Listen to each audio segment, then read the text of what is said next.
And we are live. What's up, beasties? It's me, it's Triple B, your friendly neighborhood bearded book beast. Welcome back to the channel and welcome back to another episode of Beast Friends Forever. Woo! I'm excited for today's show. I have an awesome guest that I cannot wait to talk to. They're the author of this beautiful book you see behind me, and I cannot wait for you to meet them, to get to know them, but also to hear about this fantastic book. It's going to be a blast. Let me just bring them on because I'm excited to talk to them. So without further ado, let me welcome my guest today, author of The End, Mark Goldine. Hello, thank you for having me on. Of course. Thank you for being on, man. I appreciate it. Our time zone, there's quite a difference, so I'm glad that we were able to make this work and figure it out. Yeah. I mean, it is an honor to be here, and so it's not too bad. It's about 7:30 here, so yeah, it's quite good. That's true. Not too late. Not too late. So which is good. We got a couple people in the chat. Let me shout them out. We got author from Australia, J.A. Bryden is here. Thanks for being here, J.A. And we've got Cinepom from Library on Legs is also here. Thank you for being here. And we have some other people that are in the live stream but haven't said anything in the chat, and that's fine. If you just want to hang out and listen, we appreciate you. If you have any questions for Mark or me, put them in the comments, and we will be sure to answer them. Everyone watching on replay, thank you as well. You guys rock. And for everyone, so I don't forget to tell you, in the description down below, I've got Mark's website linked. I've got a link to purchase and check out The End down below, and I've also got a link to Roundfire Books, so make sure to check out all those things as we're talking or after you get done watching the show. So again, Mark, thanks for being here so much, man. It's a blast. Congrats on the book. Like, exciting stuff. It is, yeah. It's been a long time coming. I started writing this book about 3 or 4 years ago. I'll give you a little bit of background if that's okay. So yeah. I've always been always had a really overactive imagination. I've always wanted to write stuff down, but I'm a teacher by profession, and it's quite a busy job, and and so it's something I've never really got around to it. And it was only during the kind of first lockdown that we had in the UK, which was quite an extended period of time, when the schools were closed, and I finally got the time to just kind of start writing some stuff down and spending some serious time doing it. And it wasn't this book. This book came a bit later. I decided to write a book for my nephew, Joseph, because he was struggling a bit with the lockdown.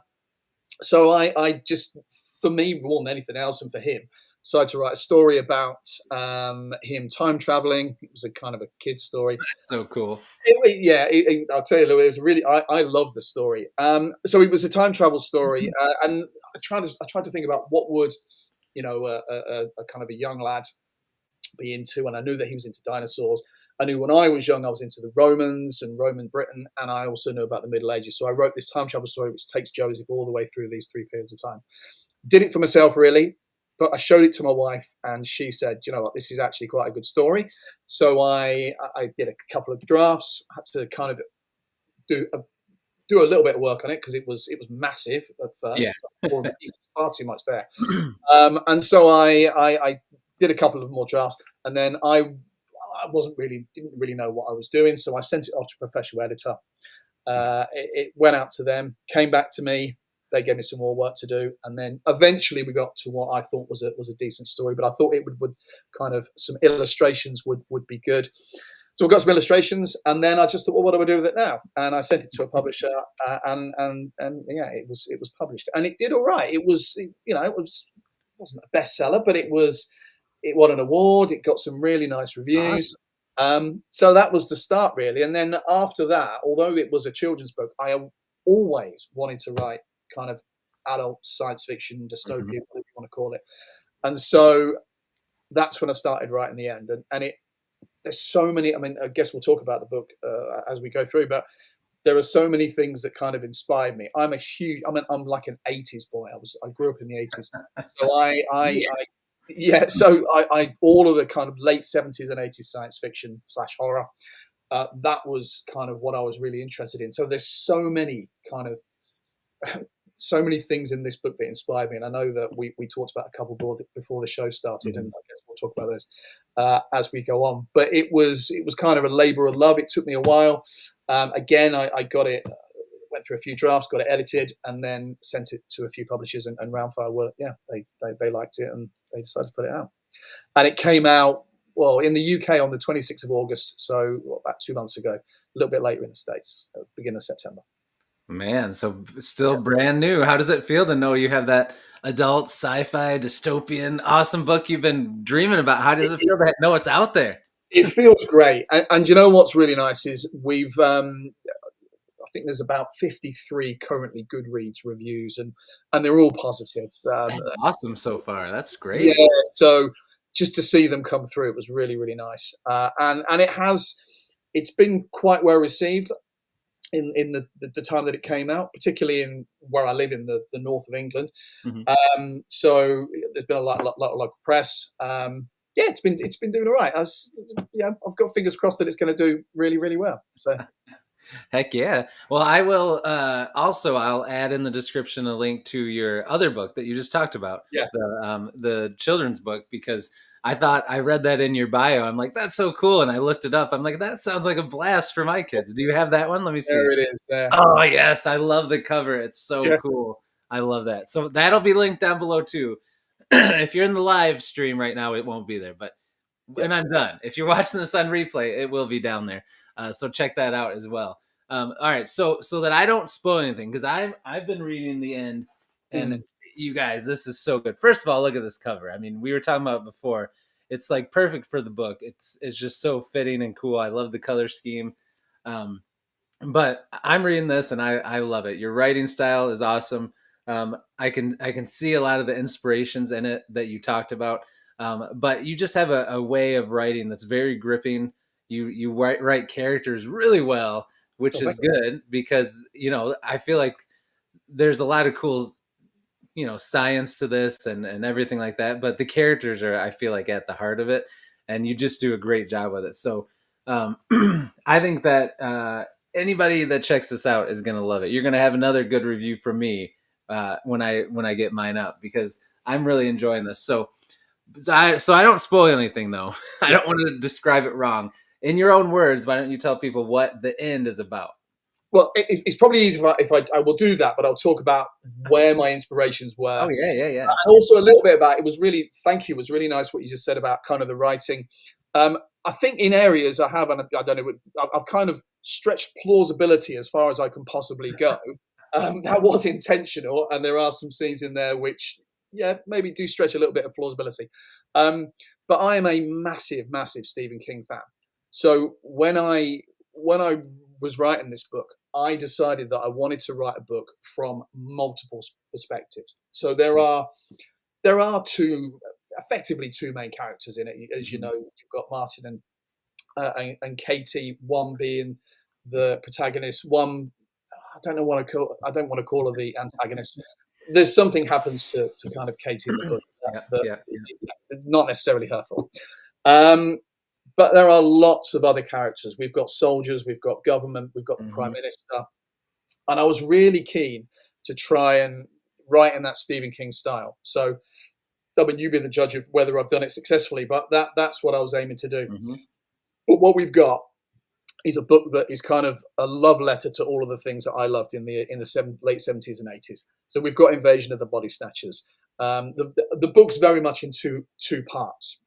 So the first part is we start where there's a newly discovered comet as kind of just taken astronomers by surprise, and it's this huge global event. Everyone loves to see it, as it would be if it happened in real life, like Halley's Comet and things like that. So a huge event, and it passes by. And although there are kind of signs that things are happening, the book starts in Sudan, and there's some issues that happen in a kind of national park in Sudan with some animals. And there's some technological problems that we talk about very briefly as the meteor comes by. So London Underground trains break down, but then it kind of that's it, and then people move on with their lives. But I don't want to give too much away about why it happens, but what we find then is that some people, of whom Katie, who is Martin's partner, um, start to kind of change. Their personalities change. Often they become more confident. They become much more likely to take risks. And we talk about the scientists talk about it as enhanced somatic narcissism. So they become obsessed with their appearance, their fitness, and all of the things. And we don't know why that's happening. And I try to bring into that kind of the first part of the book is very much seeing the change that happens to Katie, who starts out as a lawyer. She's a very successful kind of criminal barrister, trial lawyer at the beginning of the book. And then she becomes a criminal herself. She moves to Australia where she has links and she has kind of dual nationality, and becomes a drug dealer basically, and gets involved with organized crime. As this is going on, we meet some other characters. So Martin meets a girl called Sarah, who explains that her husband had gone through the same thing. So he was a really kind of nice, average guy, and he became a very unpleasant person, and we talk about that. And kind of the first part of the book spans about 3 years, and again, that was a bit of a challenge trying to do that. But we kind of moved through quite a long period of time. And then Martin goes to Australia, where he finds Katie again, who's now going by the name Emily. And there's a reason for that, which is explained in the book. It's to do with kind of the person that she's involved with. And again, I don't want to give too much over. Then we find out what's causing this. Okay? And I want to just think about Invasion of the Body Snatchers, or any number of films from the 80s where kind of something is controlling someone else. But the kind of inspiration for me was Invasion of the Body Snatchers. So we find that out, and then to fast forward, until we get to part 2 in the book, and the meteor returns. Now the comet returns. The government are aware it's coming. They are preparing for it, and there's a lot of kind of political and scientific discussion within the book. And the comet returns, but this time it has a completely different effect. So I'm not giving it away if I tell you that the people that were affected by. I'm trying to be very careful not to give away too many of the really important things. There's all of the people that changed in part 1. There's something in common. They have something in common. I won't say what that is. Everyone else who was unaffected or seemingly unaffected, when the comet returns, it has a completely different impact on them. And we go. I mean, the book changes pace and kind of it changes completely, because we go from kind of an Invasion of the Body Snatchers, kind of crime drama to the crazies / Dawn of the Dead. That's where we end up. Yes. Everyone who's unaffected effectively goes crazy. And you can see where these kind of inspirations were. Our main characters, luckily, and it's explained how they get there in the first part, are in an underground bunker. So they're quite safe.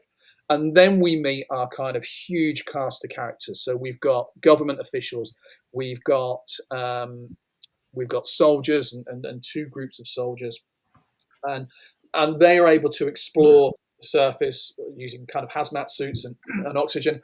And then eventually they find a way to effectively a vaccine to protect themselves against what's coming down from the comet. And so we move up onto the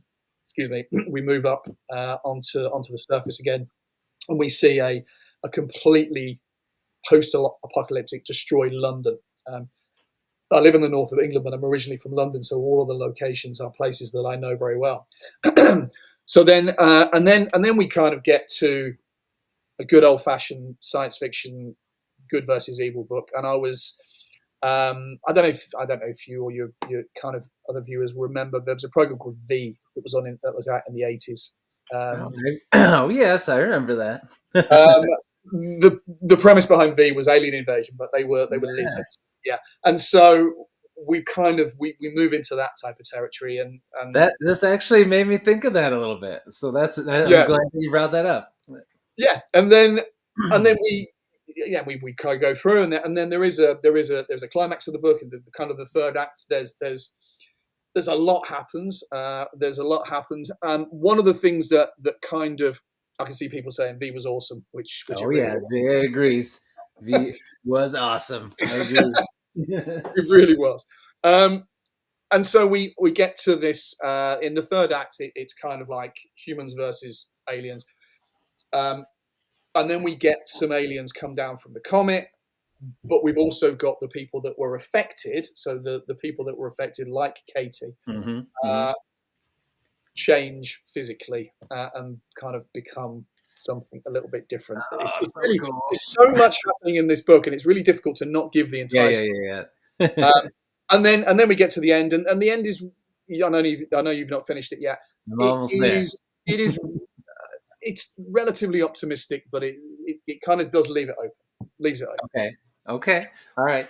All right. So, well done. We'll switch gears a little so that you don't say anything else. That painted the picture good because I love the mashup of all these things. And I'll just start back at the beginning. So first, probably one of the best opening scenes, opening chapters of a book I've read. With these characters. And there's just so much tension that you build between that and then you get through that and then it goes kind of you start getting to know the two main characters, but then you also have you drop these little nuggets of things going on elsewhere that helps you realize like, oh, there's still some weird stuff going on, be ready. And then as everyone's enjoying the seeing the comet going by in the sky, you have those little nuggets on the side and it's like, ooh, something bad's gonna happen. And then the book changes gears again and it focuses so closely on Martin and Katie and this change that happens. And I think you did such a good job with that. Like I was so invested in just that little story. Like I would have been happy if that was just the book. Like that's how good you did with just that part. Um, and I think that is cool is I came for this book because of the sci-fi and the dystopian and the post-apocalyptic and all the cool stuff that you talked about. But then I think that you do something great there with those characters is you look at Kate's change and like sometimes it can mimic um, things people do in real life with worrying so much about their looks and going to the gym and social media and being an influencer and falling prey to the intoxication of you know alcohol and drugs and attention and all that kind of stuff, the nightlife, and also the fear of seeing someone you love completely change because of all those things. So well done, so well done. I that part got me. It was really good. But then just when you think you kind of know where the story's going, like you said, it comes back and then boom, it's a whole new thing. And I love that too. So fantastic job. You somehow managed to mash up all these different ideas and genres into this cohesive, flowing, fun story that I think people are loving. Obviously, people are loving it with all the reviews you're getting in, but Yeah. you did something special here, man. So well done for sure. Oh, thank you. It's very good. So you mentioned how the ending leaves it kind of open ended. So is this going to be a standalone, or do you have ideas to stay in this world and tell more stories? Well, I mean, it very much depends. I'd like to continue this, Mm-hmm. but there is kind of a theme between the two books, both this and Out of Time. Mm-hmm. The children's book. There's not a lot in common, clearly, but other than part of Out of Time involves when Joseph goes back to the Cretaceous period, he has to escape before the comet that causes the extinction of the Oh yeah, dinosaurs. yeah, yeah. Mm-hmm. So we've got that kind of theme, and I'm writing a second book, the second adult book at the minute, adult kind of sci-fi book. Yeah, I say sci-fi; it's more sci-fi fantasy, Mm-hmm. which again includes a comet. I'm not Ooh. obsessed with comets, You really love your comics, I Mark. get. If I think about like what inspired me, again, like I could just talk about this all night. Night of the Comet, great film from the '80s. It's a fantastic film. I don't know if people have heard of that. I don't think I've seen that one. Okay, look It's it up. worth looking up. It Okay, really is. I mean, it's probably a bit dated now, but yeah. it was good. But all of those kind of all of those inspirations. The book I'm writing at the minute, provisionally called The Echo, and It's about a meteor that crashes on Earth. Again, I need to work. It's not finished yet, so this is going to be a bit ropey what I say here. But I'm quite keen. I wanted to really include kind of more fantastical elements rather than sci-fi and horror. So Yeah. things like I wanted a book that included everything from myth, so mermaids, vampires, Oh, werewolves, that's awesome. fairies. So the idea behind this book, which as I said is very much not finished, so I can't Mm. talk through it. When I have a plan, I've got Yeah. the structure planned out. But somehow it's going to involve this meteor crashing, or different meteors crashing around the planet. With that comes this echo, this kind of sound wave. Yeah, Night of the Comet. Someone's commented on that. Oh yeah. Um, She's always uh, got the names of the old movies. Night of the Comet. All right, I'll look that one up. and basically, without getting too complicated, within the world, within the universe, in the story, there are people that are linked ancestrally to mythological creatures who, for whatever reason, kind of died out, and humans kind of took over the earth. But they still have it. They've still got kind of this ancestral DNA, and this comet and Ooh. this echo causes that kind of. I'm not going to say it's body horror because it's not, but we're going to get people turning to mermaids, and we're going to get people turning to vampires and werewolves and trolls and all sorts. So quite ambitious. I'm not Hey man, finished it yet, but it's certainly something I really want to write. you've got my interest. That has definitely, that sounds amazing. Especially using a comet for that. Like that's so cool to have that happen from our regular world and to morph into that through because of a comet. That sounds pretty awesome, man. So So I've got to finish. keep at it, Yeah, keep yeah, at it, because that yeah. sounds really cool. And I gotta say, like, I love your passion and energy for your writing when you talk about it. Thank you. It just makes me even more excited than I already am for your stuff, man. I love it. Um, J.R. Carroll, another awesome indie author, is here, and he said he loves when authors use real things like comets to bring their plot to life. I agree. I think that was an ingenious idea for this. Yeah, well, do you know what the inspiration for that was? And I really wish I should have done my research beforehand, because I did my research before writing the book, but I can't remember what it was called. About 2 years ago, we, in real life, astronomers noticed an asteroid, Mm-hmm. a Mm-hmm. comet, a newly Yeah. discovered comet Right. that which we'd never seen before. Yeah. And I really wish I could remember what it was called, but I can't. But that was where that came from. I knew I had the idea, Yeah. Yeah. but I didn't know. It could have easily been just an alien invasion story. Right. But the comic came from that kind of news story. So when I see things like that, and I guess lots of authors do, I get huge inspiration from Yep. You're that. like, yep. Yeah, and clearly that's now a theme that runs across all of the stuff that I write. Yeah, well, I mean, now you can be the comic guy. I mean, that's such a great way. It can make so many things happen. You know, it's a great tool to use. All right, so like I said, you write characters really well, and I love the characters. So I'm just curious, did you take inspiration from people that you've met through the years of your life, like little pieces of them for some of these characters, or was it all from the movies and books and things you grew up on and loved, or was it kind of everything all together? So yeah, kind of everything, bit of both. There are definitely inspirations from the main characters. Now you will find I say in all, I've got the end, and even in Out of Time, and in the Echo, the characters, or the adult characters, are often teachers or lawyers, and the reason for that, there's a good reason, is that I am a teacher, uh, but I also did a law degree. Oh So wow, okay. uh, yeah, so there is that was before I went into teaching. I worked within that area. So yeah, so the main character is always going to be a teacher or a lawyer, Yeah, yeah, yeah, because I know about that kind of. yeah, I yeah, know the job. I know plenty of people who do that role. yeah. Um, Kind of the others, yeah, they were based on a variety of people. So there is a character in the book. I'm not going to tell you who it is, because in case he's watching, but it's based on my brother. Um, That's awesome.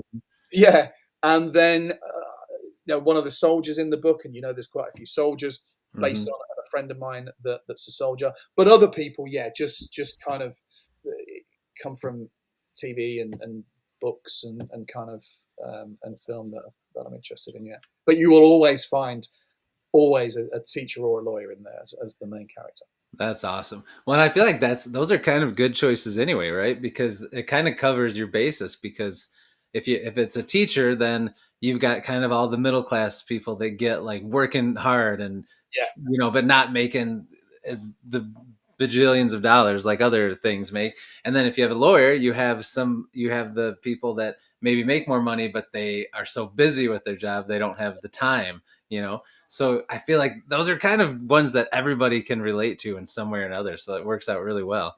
But that's smart too, because like you said, it, then you yeah, can research other things like comets, because yeah, comets are going to absolutely. be a part of every book. Oh man, I am keep going on that fantasy sci-fi one, because that really sounds cool. Because you did so good with this with sci-fi and horror. I'd love to see what you would do with some fantasy and supernatural, more elements like that. So very cool stuff. All right, you decided to go with the kind of multi POV Mm. within the same chapter at times, like Stephen Yeah. King does. Was that something you always planned to do with this book from the start, or what did you Uh, originally plan to do? it was it was it, it was for this book, and because I'm such a Stephen King fan, I know that there's a huge risk in doing that, and I was conscious of that as I was writing it, because there is some head hopping in there, Mhm. and when it was being edited and when I was reading it back, I was like, I don't know, is this actually working?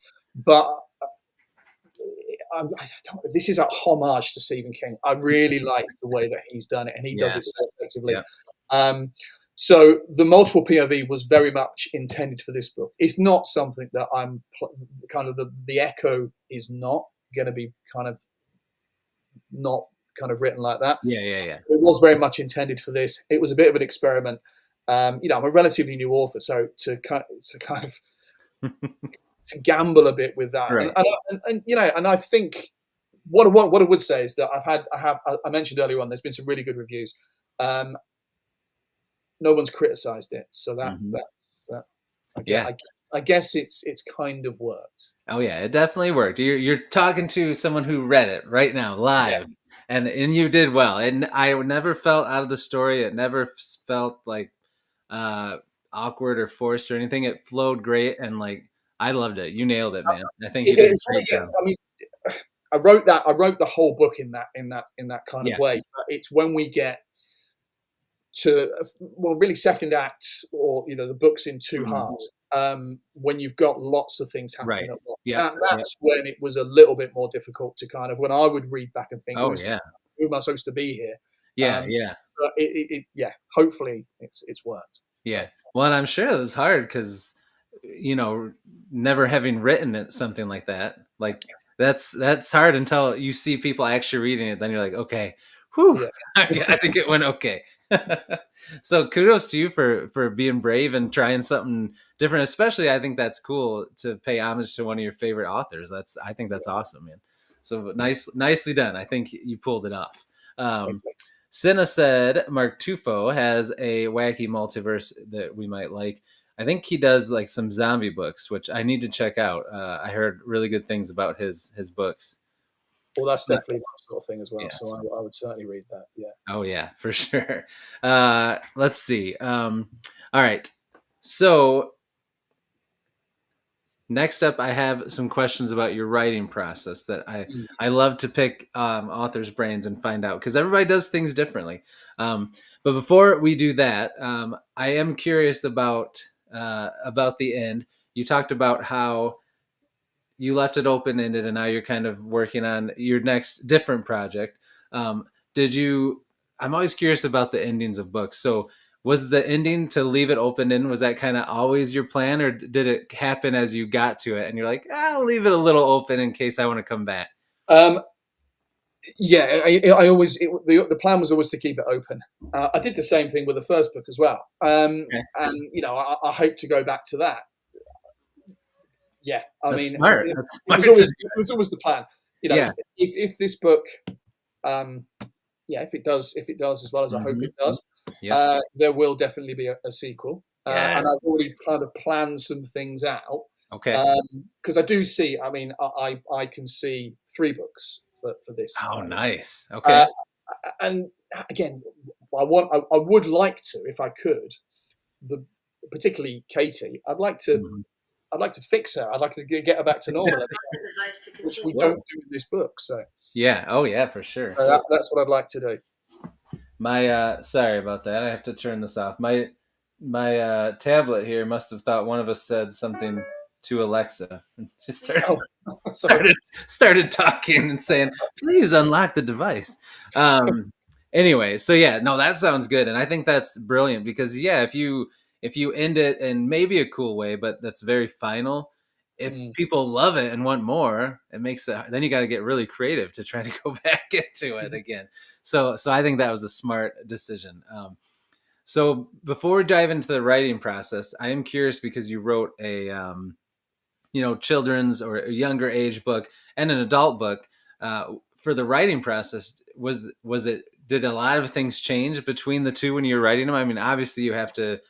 There's a line that you can't cross for the younger kid book with Yeah. with those kinds of things, whereas with your adult book you don't have to worry as much about the line. So besides that though, was there things that you felt like you had to do differently between writing the two books? Well, the main thing is that the first book is very much from the POV of one character, which is Joseph Right. Jackson, Yep. or Yep. Joe Jackson. So that's very much kind of traditional children's book. Um, as I said, I've always wanted to write, never really found the time to do it. The lockdown, it gave me that time. Mm-hmm. But it was, whereas the end was very much planned. Before I started it, I didn't necessarily stick to the plan, but I kind of planned out exactly what I wanted to happen. Mm-hmm. I had a rough kind of skeleton draft of the story. Without time, I just wrote it. I didn't have any plan at all. I just sat in front of the computer. I'd never done it before, and I just wrote a load of stuff. Like I said, there was far too much there. The book's about 37,000 Mm-hmm. words. So it's quite a short book with the illustrations. It's Oh a yeah, yeah. nice book. But when I'd finished the first draft, it was about 70,000 words long. I was like, and there was so much in there, so much unnecessary stuff. Oh yeah. Um, and so, and that really was because I hadn't had a plan. I literally, and the lockdown for us, it lasted from March until kind of, well, the end of the school year for me, Yeah. which was Yeah. July. Mm-hmm. And every day, I just sit in front of the computer and write and just write and write and write with no kind of, there was no expectation that it was ever going to get published. It was only going to be, as I said, a story for my nephew. Mm-hmm. Mm-hmm. So I didn't really think about it. I just wrote and wrote and wrote. And then at the end, I had this huge document, which I had to kind of then, take out bits and Mm-hmm. make it a bit more manageable, a bit more readable. So yeah, that's the main difference. Is the end was very much planned. There, I knew what I wanted to write. There were changes, whereas out of time, I just sat in front of the computer and just typed words constantly, and we got to where we are. And it took it was out of time was a big thing for me because I'd never done it before. When I wanted people to read it, I felt so kind of nervous. I'd never ever been in that position before. It Oh was yeah. I did a book read at my school, so we had a like a children's book fair at the end of the school year, the year it Mm-hmm. came out. Mm-hmm. So for our younger students, because I Yeah. teach kind of high school, secondary school, but for the younger students, and I was terrified. I like the thought of reading it to all these people, particularly people I knew. Yeah. Um, I felt so exposed, but Mm-hmm. it got, like I said, it was well received, and yeah, and so this one, the end was much easier. The out of time, I felt very much out of my comfort zone. Oh Once yeah. Yeah, I it's, could see that. Yeah, but that's I do genuinely, and obviously I know it'd be great if you do read it because even though it's like a kids book, I love it. It's a great piece oh of yeah. TV. It's a great story, and it's a great book, and it means a lot to me because it was the first one as well. Yeah, that's cool. Well, and it sounds like a blast, and I actually really love that style of younger age books where it has the illustrations mixed in, like Last Kids on Earth and Yeah, yeah. ones like that. So I definitely want to check it out because that art style looked really cool on the cover. Is Well, that the same art style as yeah, on yeah. the It's the inside? same illustrator. So the illustrator that did the front cover did the rest of the Oh, illustrations. I nice. have to say, although there's lots of reviews of it, Hmm. and they are all positive. Uh, I think my publisher even sent it to Kirkus, and I got a really, really, really positive Kirkus review, which Nice. was really nice. That's Um, really yeah, and I yeah, so the reviews are really good, but about the writing as well, but the illustrations in particular, they are very well received. oh yeah. And I can't take credit for the illustrations, but I did plan them. I was I gonna knew I say would. yeah. So it's still because of you. Yeah, yeah. So yeah, nice choice. All right, so for writing process, you kind of touched on my first question a little, but I always like to know on the spectrum of an author, you have a pantser, which just sits down and writes, which is kind of like what you did with your first book, First book, yeah, yeah. versus a plotter on the other side. Maybe not all the way to plotter, where a plotter completely plotter, they'll just outline everything. They have like a book of outlines, and then they Well, transfer it over, and they don't allow for anything to change.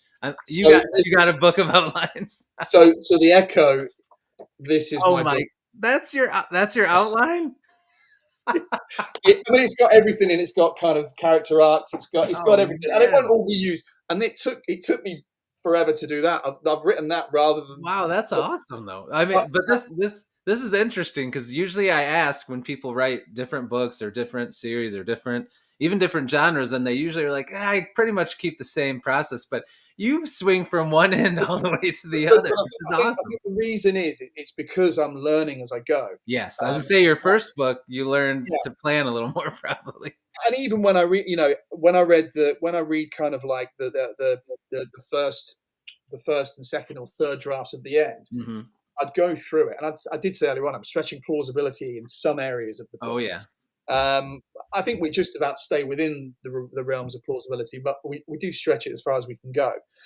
But I remember reading it, second, third draft, and thinking, well, that doesn't make sense. Or why didn't I think about this? right. Even though I planned it out. So I try now. What I've tried with the Echo is to think about all of those possible issues and questions that I or other readers might come up. I clearly haven't thought of everything, but Right. I Yeah. want to Yeah. make it as realistic as possible. Uh, Yeah. as realistic as you can make a book about mermaids and werewolves. That's what I want to do. So a lot of the stuff in that kind of plan there, I won't use, but Right. Right. I'll think about, I'll wake up in the morning, I'll be like, okay, so what happens in this? What it'll be things like, I don't know, what would a doctor say if someone turned into a, yeah, just silly things like that. Yeah. So I try and include everything, and that's, yeah, that's, so there's definitely a clear progression from book one, which was just Wow, get that's awesome. everything on the Yeah. Yeah. page, Hmm. absolutely everything, to having a plan, kind of a skeleton plan, Yeah. uh, to now with this latest one that I'm writing, to really trying to think about absolutely everything, and kind of thinking ahead of what those questions might be when I'm reading it, or the things that readers might say, hey, about why has he done that? That doesn't make any Hmm. sense. Yeah. So Yeah. Yep. And so that leads me to my next question. So with things not making sense, since you write characters really well, I'm curious if you have had it happen where, because in some books you'll read it and you can feel that maybe it was someone who plotted it all out mm, and then just transferred it all over, and even though the characters kind of became different or grew, they stuck with the original ideas and plans, because sometimes you read a book and a character does something and you're thinking, I feel like they wouldn't do that, you well, know. there's a good example of that, and in fact, I'm going to say it doesn't ruin the book, but Okay. there's a good example of that in the end, and I don't know how far you've got yet, but Oh yeah. there's a bit in the end where they travel to Australia. Okay. I don't know if you've Yeah, got yeah, to that, yeah, yeah, yeah. Hmm. and they go to Australia. So Martin goes because he goes because he's taken there by this Hmm. kind of government. civil servant, Yeah. and the government and the civil servant want him there so that they can kind of get Katie Hmm. and then test this serum on her, which they hope will cure this kind Yeah. of semantic narcissism. Yeah. Now, in hindsight, given that the book is at odds, it goes to great length to explain that 2% of the world's population is affected. Hmm. I don't know why they went to Australia to do that. When they, Well, if it's the story so good, then. it story very well. So it needs to be there because Yeah. Barton Yeah. has to get there. And Yeah. like I Yeah. said, I don't think I don't. In fact, I know it doesn't ruin the story. Right. No. No. Within the Yeah. Yeah. context of this world, it does work. But yeah, they In probably could have reality, found an you've got easier. millions of people in the UK that they could have tested it Yeah, on. There. probably true. That's probably true. But it wouldn't So have been that's what I as mean about thinking entertaining. about that. That's what I mean about thinking about Yeah. these kind of plot holes and things that I didn't pick that up until Yeah. afterwards, and I read it again. I was like, I could have explained that better, but yeah. Oh, So that's but yeah, yeah, yeah. But like you said, sometimes as a writer and as a reader, you have to suspend a little bit yeah, of disbelief because yeah. obviously the story needs to move along. Exactly. You can't have everything perfect. But yeah, that I didn't even think about that till you said it. Well, I'm glad. I'm glad, but Yeah, so don't I that's wouldn't worry about that. yeah. All right, very cool. So my next one is when you were writing the end, and now when you're writing your new one, are you somebody that sets writing goals like daily, weekly, monthly, or are you someone who just tries to write every day, or are you somebody that is like, I'm gonna write whenever I can. I know I need to get it done, and I'll get it done by this time. Yeah, so um, I'm not pretending. I mean, everyone's busy. You know, Oh yeah. everyone who has a full time job is busy. Um, I'm being a teacher, and I'm in the senior leadership at the school I work in. Um, it's long hours, Hmm. and so I, I do struggle during our term time. Now we get Oh yeah. in the UK. I don't know what the holidays are like in the States, but Mhm. in the UK we get um, every 8 or so weeks we get a half term, so we get a week off. Oh, Um, that's so, nice. so in between summer and Christmas, at this time I'm on half term now. We get a week off. Oh yeah. We get Hmm. 2 weeks for Christmas, then we get another week off in February, then 2 weeks for Easter, a week off in June, and then 6 weeks for the summer. So I have to put it all into that really. Yeah, you got to squeeze So it in. yeah, just because I know that if I try and put it into um, term time when I'm Yeah. working, and also I'm not pretending that I work any harder than anyone else who's got any other type of job, but I'm just too tired when I come home Yeah. from Oh work. yeah. Yeah. Um, so so I try and put it into those time slots. Now I've been off this week, so obviously it's only Tuesday, but I'm aiming to do 1,000 words a day, which I don't know whether that's a lot for authors, but for me I that's think enough. that's a good amount. That's usually, yeah, that's like a lot of authors say that they would love to hit that per day, but they don't always do. So Yeah, I I mean think that's I a good goal. Yeah. managed to do it, but that's the plan. So if I can do 1,000 words a day, if I work Monday to Friday this week, that's 5,000 words. That's So really good. Yeah. that's a good bit of That's a good progress. chunk. Yeah. There's no I'm under no I'm in no rush to finish it. Yeah. I don't have I've not set myself a deadline. Yeah. It takes as long as it takes. I don't want to rush it. So Yeah. That's a good way to do it. I think because one, you don't want to put so much pressure on yourself that then you don't end up finishing it. But yeah, also you want to enjoy writing, right? You don't want to hate write because nothing good will come from that. Um, exactly. so that I think that's a smart way to do it, knowing that you're going to be busy. So like, if you do somehow magically have time to write in that time when you are working, great. But there's no And, pressure at all to do it. and I'm often constantly, well, I say often, I am constantly thinking about it. I've got Mhm. this kind of notebook, so that goes with me everywhere. So Oh, even when I'm nice. at work, if I have an idea or I've got the notes on my phone, Yeah. I'll write Yeah. them down, and then because otherwise I'll forget them. Oh, yeah. Um, and those notes are basically what's made What this. became that beauty right there. Yeah, That's awesome. Now that is gonna have to be saved and go into some big special edition omnibus that you make someday. well, maybe. we can hope. Let's see. Yeah, Yeah, that's right. One let's step hope at so. a time, right? Yeah, yeah. All right. Well, that is very cool. I think that that's definitely a smart way to do it. Um, now, do you ever get like the itch when you have those stretches where you're so busy? Do you miss writing? Since Oh yeah. yeah, I was gonna say I bet because when you're, I can tell you're passionate and energized by writing, which I love, and I'm sure when you have those breaks off and you can focus on it so much, when you have to go back to not having the time for it, I'm sure it gets tough at times. I will. I will. And I have. There's times when I've, um, despite the fact I'm at work, I've decided to come home, and because I've got ideas and I've got lots of things I want to get on paper. So I've come home anyway. But what I find when that happens is it's just rubbish. The ideas might be there, but if I'm tired, yeah, it just doesn't work. So occasionally I will, and I might get kind of that spurt of energy, and I can come home from work and write 500 words. But mostly it's just a case of getting all the ideas down on my notepad, getting them on my phone, and just really being focused on it. And you're right, I do miss it, but Mhm. actually, if I'm tired when I'm doing it, the enjoyment goes away Oh anyway. yeah. So Hmm. it's less enjoyable, and Yeah. I don't want to get put off of it. So yeah, Yeah. I'm quite fortunate as a teacher that do get a You lot have of those time. built-in breaks. Yeah, that works out good. Yeah, yeah. Um, now I'm my next question is going to be about your preferences for when you're writing. But Mm. do you first off, do you generally write on like your laptop or a computer? Because I've talked to a lot of people that there was one author I talked to, they wrote a whole book on their phone. Even when they were home with their computer, they preferred the phone. I'm like, man, I would get like arthritis in my thumbs, like Right. typing that Yeah.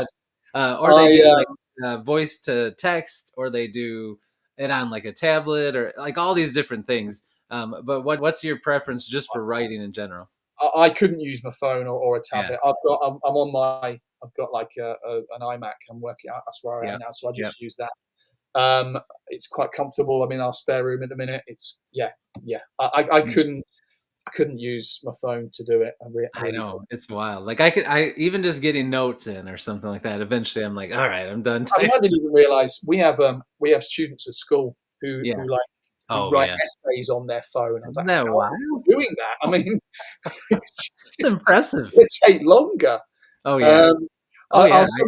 I'll sometimes handwrite stuff, but I've got terrible handwriting. So Oh if I yeah. do, I forget what I've written anyway. So Yeah, that's not super helpful. But yeah, I know what you mean because I've taught high school or secondary, and mm. like yeah, they type and it's like they're so slow, but And they would rather do it on their phone because they're like like so fast, so and I'm how are like you that's doing that? crazy. I know. Yeah. It's wild. All right. But then other preferences. Are you a creature of habit where you like to write in the morning versus at night? Do you have like a certain place or room you like to write? Or are you just kind of, you can write anywhere at any time of day, No, depending very on. much future habit. I prefer writing, like I said, in the holidays. Even Mhm. though I'm off work, it will still be in the evening. Uh, Okay. so I prefer kind of this time. I'll get dinner out the way, Yep. and we'll do that. And always in this room. This is our spare Okay. room, so I won't be disturbed in here. Yeah. Yeah, no one will come in. The door's closed. So yeah, this is where I'm very much a group habit. Always the same room and always the same time of day. Okay. Do you Yeah. feel like that it's in the evening because that's like what you're used to, like your downtime and stuff from your job?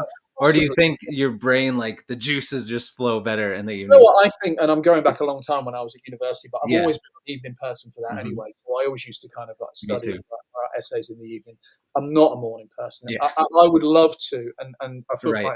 quite embarrassed to say this, given I've been getting up very late, like while I'm on school holiday, which is yeah, Oh embarrassing. yeah. Yeah, I'm the same. I'm a night owl, man. I'll get up in the I get up in the morning when I have to, but yeah.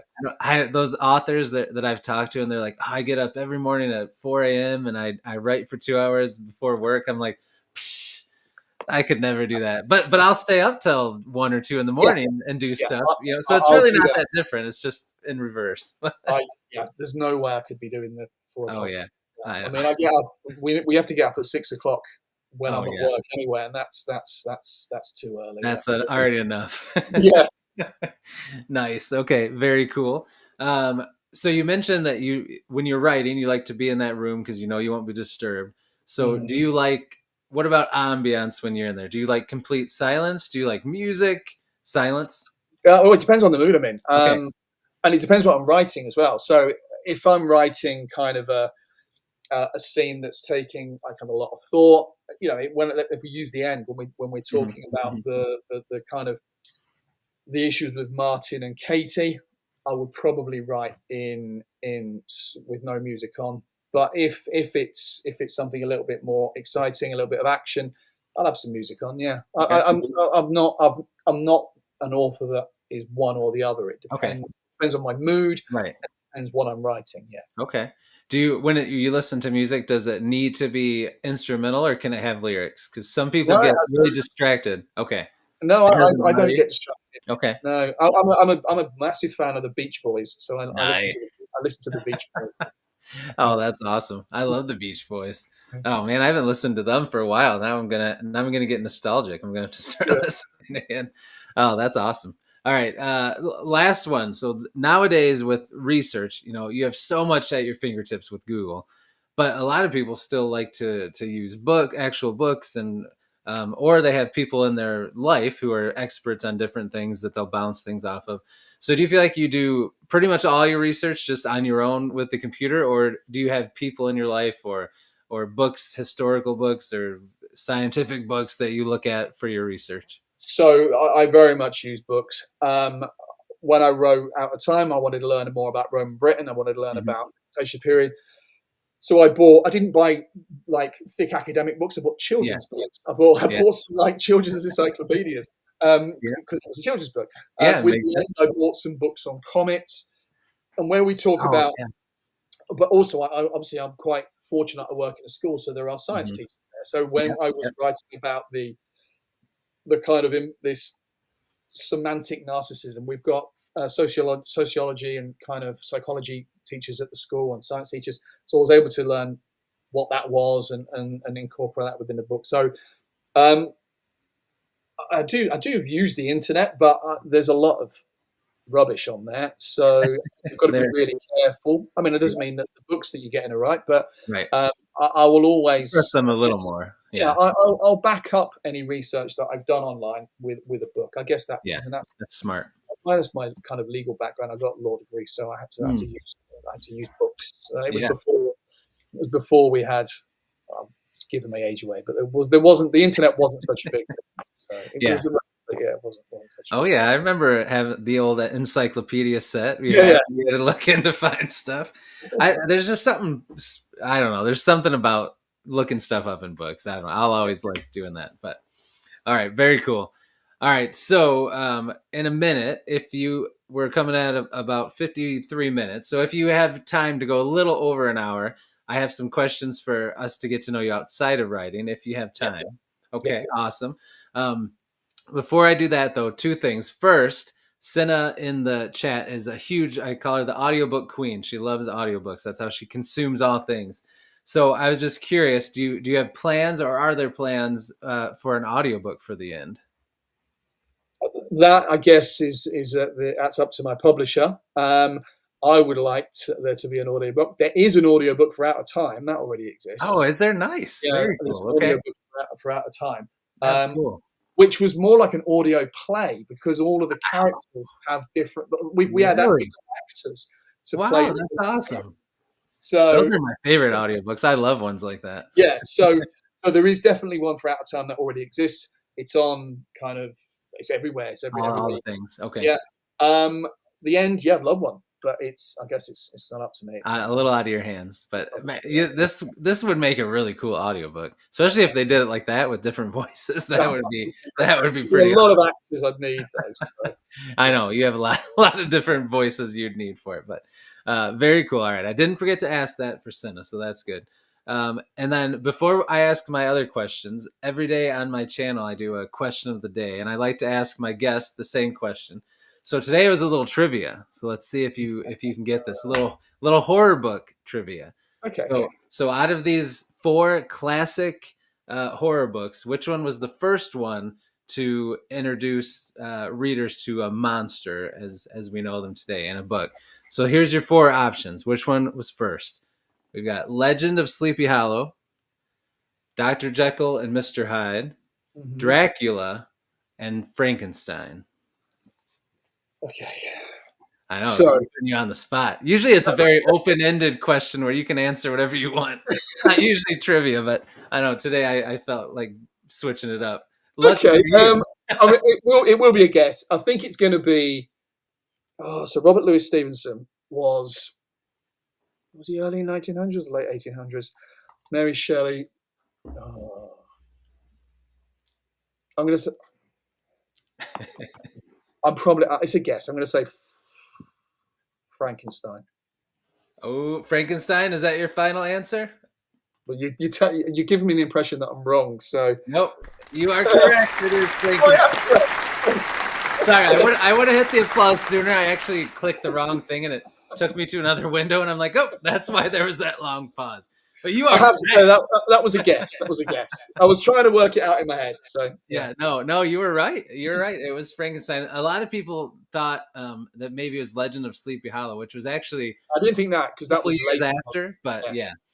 yeah, Yeah. it was Frankenstein. You were right, um, which was very interesting. I didn't trying to look that up. I guess like the first horror book was now I forgot what it was called. Something in the 1700s, which it's kind of interesting to look back and think way back then when like horror wasn't like a normal like thing to find in books. It's crazy when you look back at some things.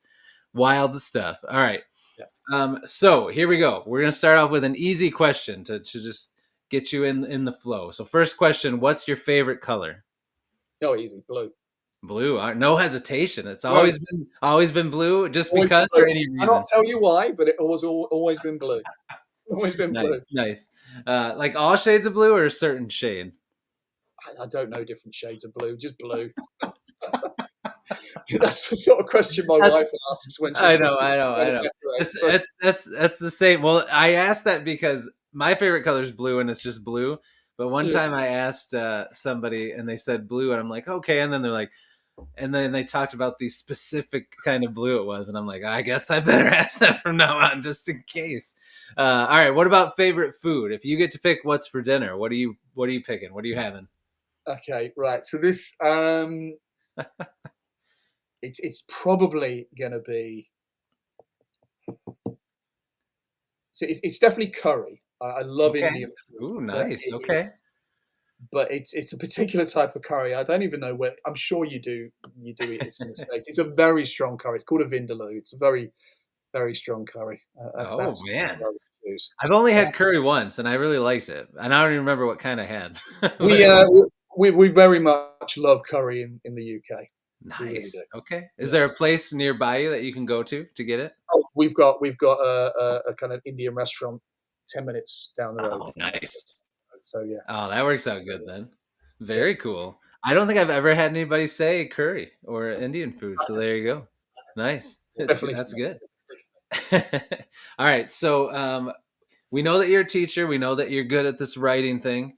But what's a hobby or a talent you have that we don't know I mean, I say a hobby or a talent. Um, I'm not going to do it now, but about? I play the harmonica Oh, quite bad. nice. You do?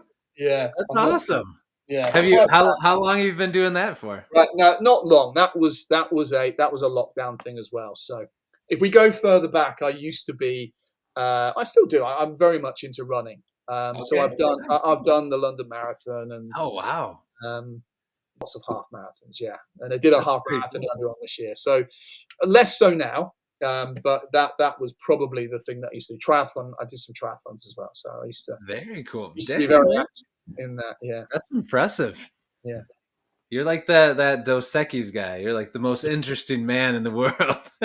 Playing the harmonica, writing books, teaching youth, running marathons, triathlons. Man, Yeah. pretty cool stuff.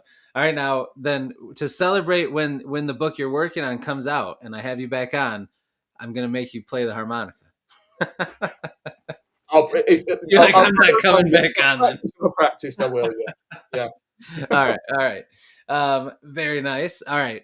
Next question. What was your first job? Like your first job that you got a paycheck for back in the day? Oh well, so I was a paperboy.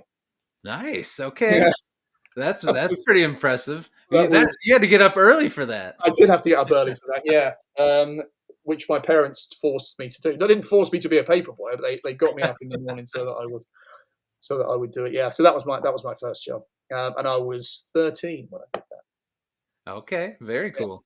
Nice. I don't really see them anymore. Do you still have paperboys in America? I was just thinking that. I was thinking the same exact thing as you because I did that when I was young too, and I just thought like, do they even have paper planes anymore?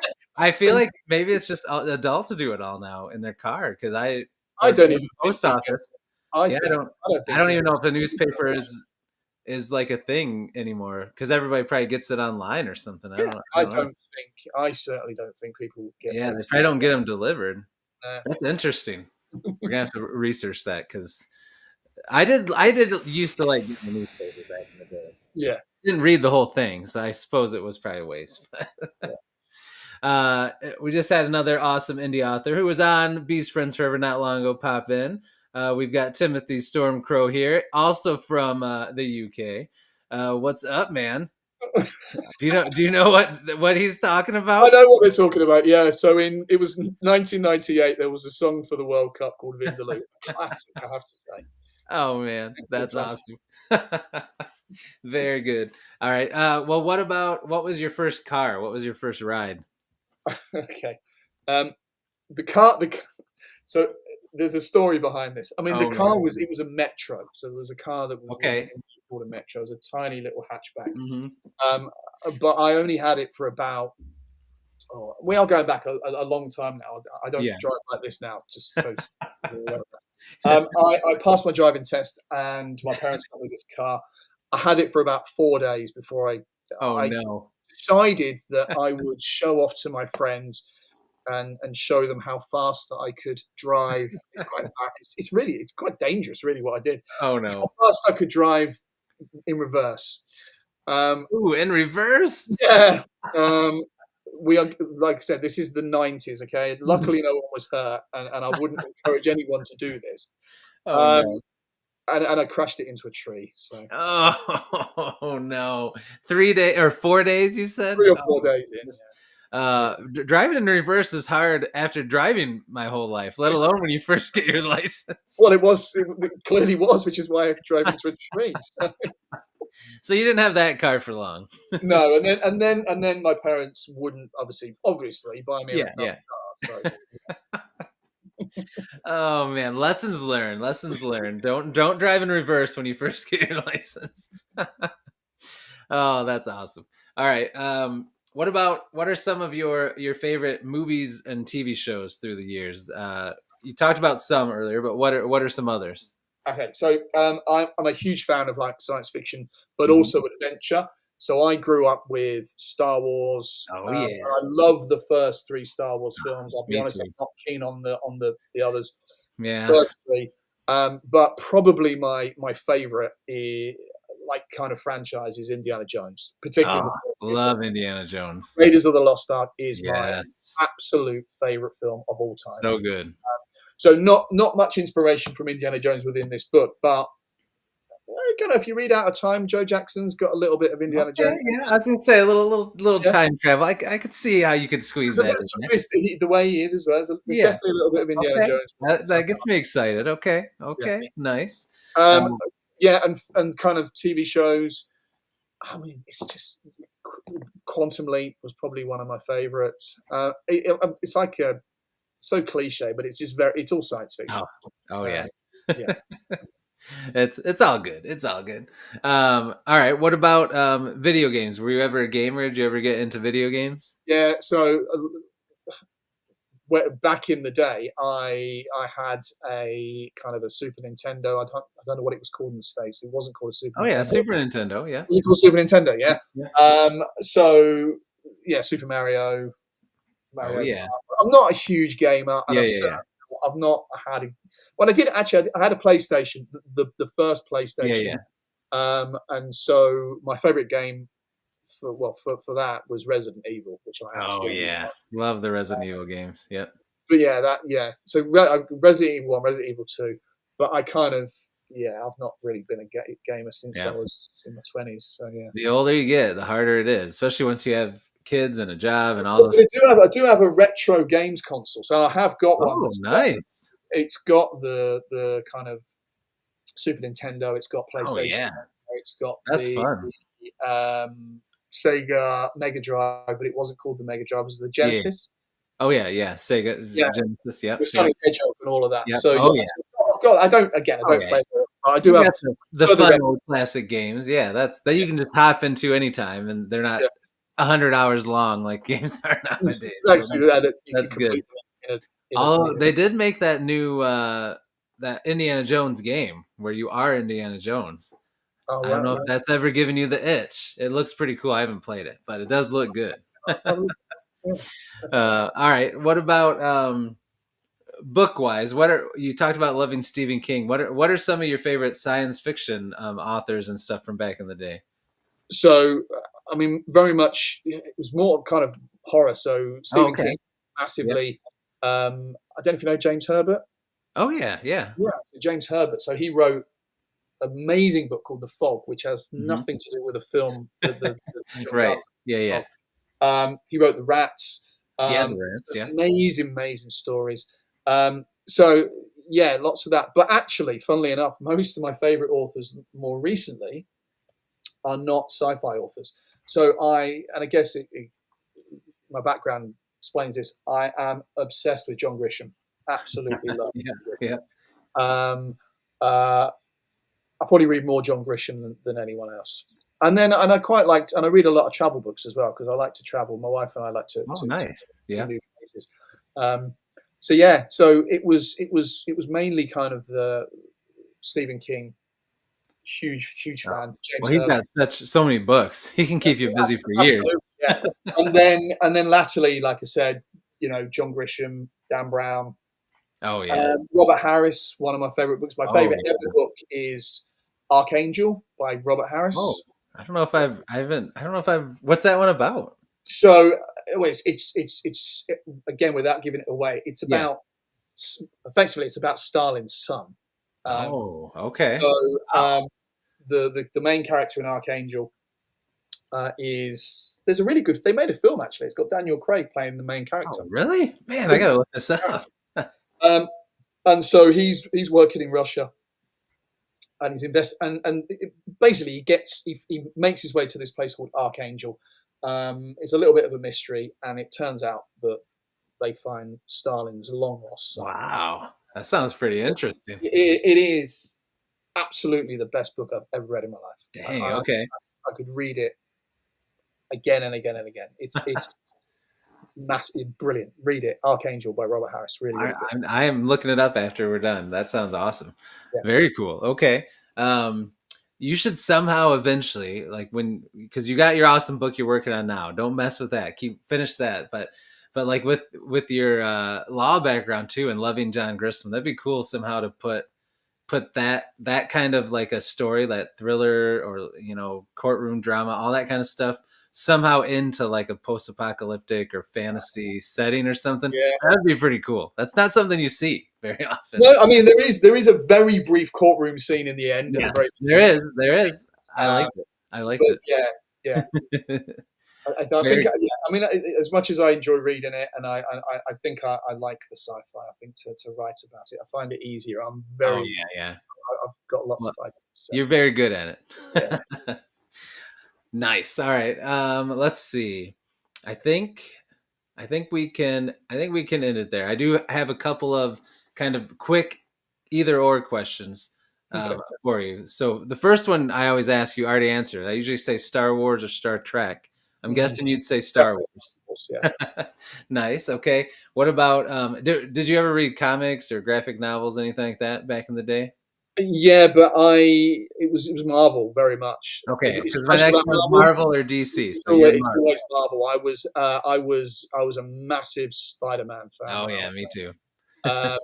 and Incredible Hulk, but Oh Spider-Man yeah. was the big one for me. Yeah. Yep. I Yep. didn't really read DC. I like Superman the film, but Yeah. I'm not a big fan of the DC Hmm. film franchise. I'm I know. not I know. really. The Um, stuff James Gunn's doing, I have enjoyed, but their older stuff did not like either as yeah. much. I agree. I agree. But I love the again, not the latter stuff, the early Yeah. Marvel stuff. Oh Amazing, yeah. Oh yeah. absolutely brilliant. Me too. Yeah. So good. So good. This is a good point. This is what I was thinking of when I told you that. I don't know if you've heard of Richard Swan. It's actually this right here, Justice of Kings. So it's kind of it's like a fantasy, almost like the Salem witch trials kind of like vibe to the world. And the main character is a justice who he has like, magical powers, and he goes to these places and investigates crimes, and then he's judge, jury, and executioner of people if they committed the crime. So there is that. So it is pretty cool. But I would love to see more of that. So No, uh, definitely. um, next one, when you were younger, did you watch Ninja Turtles? Absolutely, yeah. Who's your favorite Ninja Turtle? Um, do you know, I've never thought of I know it's hard to choose, isn't it? that. Who had the sigh? Uh, Raphael. Yeah, well, Raphael. Nice. Here's, here's a thing. I don't know whether you was aware of this. It's the British people who were on who are watching will do. Yeah. When Ninja Turtles first was aired in the UK, we weren't allowed to use the word ninja.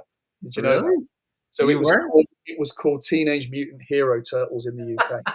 No way! I did not know that. That's And I wild. think as well, and I don't know how they did it, but I think they had to cut out all of the scenes with nunchucks as well. Really? Yeah. Because like they thought it would make kids like do bad things or something. And I don't understand why we weren't allowed to use the word ninja, but I look it up. It was definitely That's it wild. wasn't allowed. It was Teenage Mutant Hero Turtles. They even changed the song as well. Was it like seamlessly put in there, or was it like I Teenage can't Mutant remember. Hero? I'm sure it'll be on YouTube. It'll be worth having a look. Yeah. I'm looking that up. I'm looking that up. I want to see if they just plugged in somebody's random voice just for the one word. Oh, that's wild. I never knew that. Oh, that's Yeah. crazy. I don't know the reason why. I honestly Yeah, don't. interesting. Okay. Well, good choice. Still, no one on the show Oh, has there you go. said, Someone said ninja yeah, was too Timothy violent. said it was too violent. So yeah, that's crazy. That's why. I mean, I could see that. I could see the things that people think, back in the day. I could see that. Interesting. No one has ever said Donatello. I just have to say that every time. For Donatello, nobody ever says he's their favorite. Raphael and Michelangelo, I think, are the two most popular choices, or Leonardo. But all right. Next question is my final question Okay. has to do with food. So I have a question for you. I want you to tell me which grape tastes better, a green grape or a red grape? Which one is superior? Okay. So if it's in wine form, then it's red, but Mm-hmm. I prefer the green or the green grape. Okay, that is a good answer. That's a good answer. This question is always interesting to me because everybody's so on either side. But that's a good question. They can both be good. That's true. That's true. All right. Well, man, this has been an absolute blast. I can't believe it's already been an hour and 14 minutes. This has flown by. Really enjoyed it. Yeah, I enjoyed it too. Thank you so much for coming on. And my show is called Beast Friends Forever for a reason. We are Beast Friends Forever now, Mark. So anytime you have a new book come out or you want to come on and talk about anything or shout out anything, promote anything, just let me know. And I'd love to have you back anytime. I'd love to come back. Thank you. Awesome. Well, before I go into my ending thing, I'll give you the floor so you can kind of shout out or talk about the book or anything else you want to before we go. Okay, well, just thank you for everyone that's been watching. Yeah, have a look at the book. It's I mean, I think it's pretty good. There's lots in there. If you like science fiction, if you like crime, if you like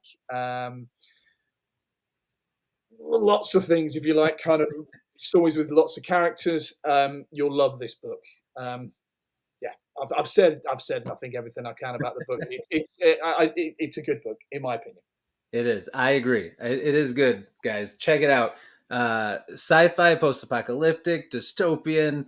If you like, you know, Walking Dead, zombie, Night of the Living Dead stuff. There's that in there too. Great character work, and just it's a blast. A lot of fun. You should definitely check it out. And I will add, as soon as I get done with this, Out of Time, his Yeah. first book, his is it YA or is it more like middle grade? What would you say? Middle grade. Middle Middle grade. grade, middle grade, but it's the cool kind with the illustrations in. So check it out. I'm excited to go check that out.